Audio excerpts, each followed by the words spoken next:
Right, we just got a new Dev Vision video and there are two really massive points in here for us Spider-Man players. Yes, we're getting a new team-up with Human Torch and that's potentially big, but we're also losing the anchor bonus from the Squirrel Girl team-up, and I legitimately think that this is going to be a bigger deal. So we lose our 10% bonus damage. This might seem like the end of the world, but trust me, it's not. In the past, whenever a hero has lost an anchor bonus, they've had at least part of it rebuffed into their stats. I think in general the anchor bonuses don't make a whole lot of sense because the heroes are balanced around the buff rather than the base kit, but I'm not here to go down that rabbit hole. Let's just talk about Spider-Man's changes. So starting with the obvious, the burn tracer. This team up looks weird. I'm going to try not to form too much of an opinion on it at the moment. Let's just quickly look at what it does. When it lands, it does almost 0 damage. In fact, at first I thought it was 0 damage, but you get a little damage indicator on the health bar. Maybe this is just some weird visual thing that I don't know about, but it looks to me like this is dealing maybe legitimately 1 HP of damage. It could be up to 5,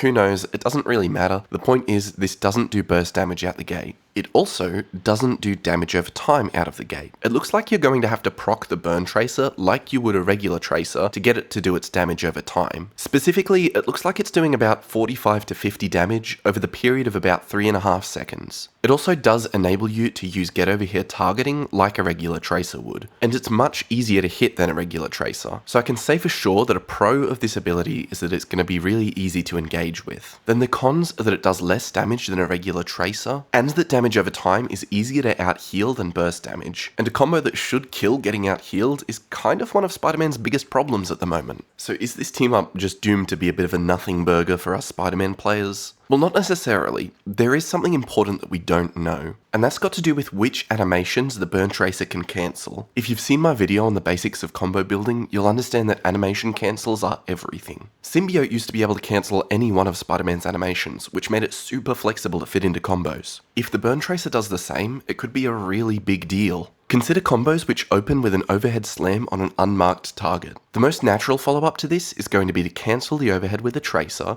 cancel the tracer with an uppercut, cancel the uppercut with a swing, and cancel that with a tracer. Now they've got just the tiniest bit of health left. At least they did when we had the anchor bonus, but let's just assume for a moment that we're getting that damage back. So the fastest way to finish this combo was to use get over here, but now you're burning your most valuable cooldown on a combo which was otherwise pretty cheap. Now imagine instead that you've got the burn tracer, and that it can cancel your regular tracer. Now, suddenly your combo can become overhead, tracer, burn tracer, uppercut, swing, tracer. This sounds pretty good to me, so I really do hope that the burn tracer can cancel tracer. At the moment, we do know that burn tracer can be cancelled by uppercut at any time, which we can see by looking at the UI in the Dev Vision video, and it looks like it can also be cancelled by swing and get over here, just not right away. This will probably be similar to how you can cancel an uppercut with a swing, but you can't do it immediately. And that makes me wonder if it's going to be possible to uppercut too early and sort of eat the burn tracer before it actually comes out, like what you can do by swinging too early while you're using get over here targeting, or even by tracering too early when you use an overhead slam or a punch. I've got my fingers crossed that the burn tracer can be cancelled by regular tracers as well, but there's no UI indication for this, so we just don't know yet.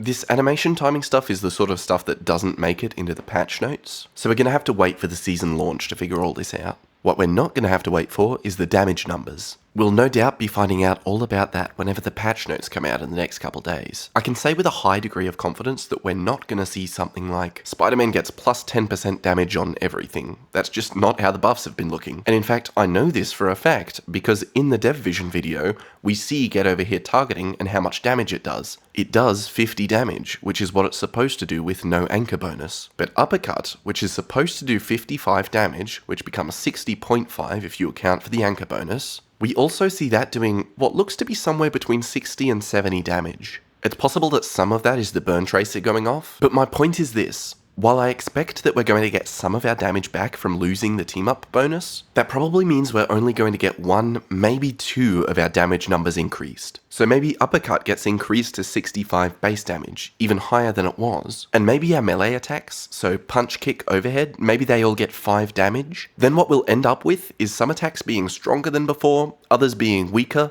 but overall about the same damage. This means that we can expect to see some of our combos which used to do just enough damage to kill no longer hit that threshold. But on the flip side, some theoretical combos that just didn't quite kill might now have enough damage. I've actually got a bunch of tools built out for analysing combos, so lists, calculators, you name it. The second we get some new numbers, I'm going to plug it all into that and figure out what stopped working, start labbing what does work now, and as soon as I possibly can, I'm going to have a new video out about which combos have phased in and out of favour. Knowing my luck, the new patch notes are going to come out like 2 minutes before this video gets uploaded. Maybe that's going to make me look a little bit daft for saying what I said about potential buffs, but I'm going to upload this anyway. If that's the case and the patch notes are already out, I'll pin a comment with the link to that, and I'm going to be working on analysing that stuff right away, so feel free to subscribe if that interests you. And I think I'll leave it there. I mean, I could talk about these other nerfs and buffs, but you guys are clever enough, you can figure it out. Venom buff is good because we like playing with Venom. All the other buffs make our lives more difficult, all the other nerfs make our lives more easy. There you go, that's a bit of a quick summary. Alrighty, that's all. You'll be hearing from me very soon.